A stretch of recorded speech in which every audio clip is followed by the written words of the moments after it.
এখন দেখতে পাচ্ছি ব্ল্যাক কালারের চেরি। এই যে এগুলো একদম ব্ল্যাক কালার, সবচেয়ে সুমিষ্ট চেরি, সবচেয়ে সুস্বাদু চেরি হচ্ছে এই ব্ল্যাক কালারের চেরিগুলো। খেতেও যেমন আর টেস্টও সেই রকম। দেখতেই পাচ্ছি চেরিগুলো চমৎকার, চারদিকে শুধু চেরি। দেখতেই পাচ্ছেন ব্ল্যাক ব্ল্যাক কালারের চেরি। এই যে কি পরিমাণ চেরি ধরে রয়েছে, এই যে দেখুন, যে যার মতো পাচ্ছে খাচ্ছে, আমরাও খাচ্ছি।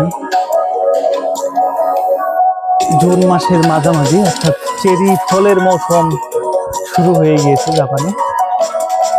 এখন এভাবে চারদিকে শুধু চেরি ফল ধরে রয়েছে।